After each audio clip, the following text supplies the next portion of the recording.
क्या आपने कभी गौर किया है कि कुछ लोगों के बाल स्ट्रेट, कुछ के वेवी और कुछ के कर्ली होते हैं। हमारे बालों की शेप का ताल्लुक हमारे जीन्स के साथ होता है और हमारे जीन्स हमारे बालों को दो तरीकों से कंट्रोल करते हैं। नंबर 1, हेयर फॉलिकल्स के ज़रिए। नंबर 2, हेयर फाइबर्स के ज़रिए।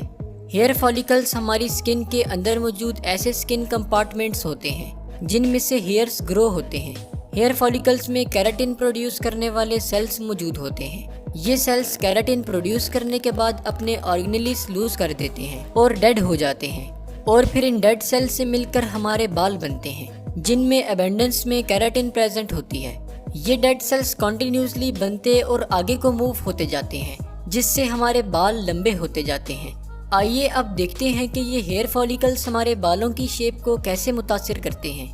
अगर हेयर फॉलिकल्स की शेप राउंड होगी तो सेल्स एक ऑर्गेनाइज्ड वे में डेड होकर हेयर बनाते जाएंगे और ऐसे हेयर स्ट्रेट होंगे।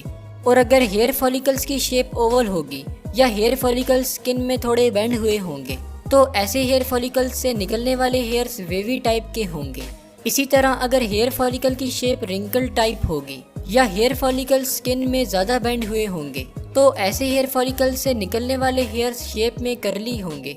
अब इनमें से हमारे हेयर फॉलिकल्स की शेप कौन सी होगी ये हमारे जीन्स डिटरमाइन करते हैं।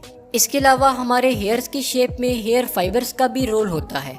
हेयर फाइबर असल में ऐसी प्रोटीन होती है जिससे हमारे बाल मिलकर बने होते हैं, यानी कि केराटिन प्रोटीन।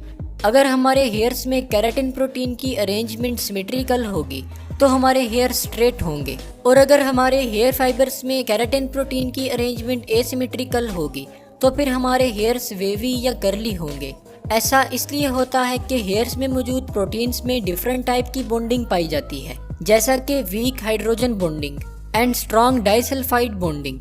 स्ट्रेट हेयर्स में प्रोटीन की स्ट्रेट अरेंजमेंट की वजह से हाइड्रोजन और डाइसल्फाइड बॉन्डिंग कम होती है, जबकि वेवी या कर्ली हेयर्स में ये बॉन्डिंग ज़्यादा होती हैं जिससे हेयर्स में कर्ल्स आते हैं।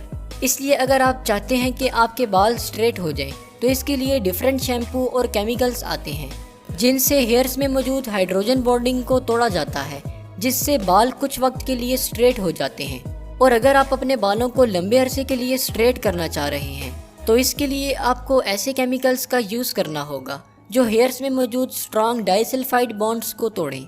मगर इन केमिकल से भी आपके बाल उस वक्त तक ही स्ट्रेट रहेंगे जब तक न्यू हेयर्स नहीं ग्रो कर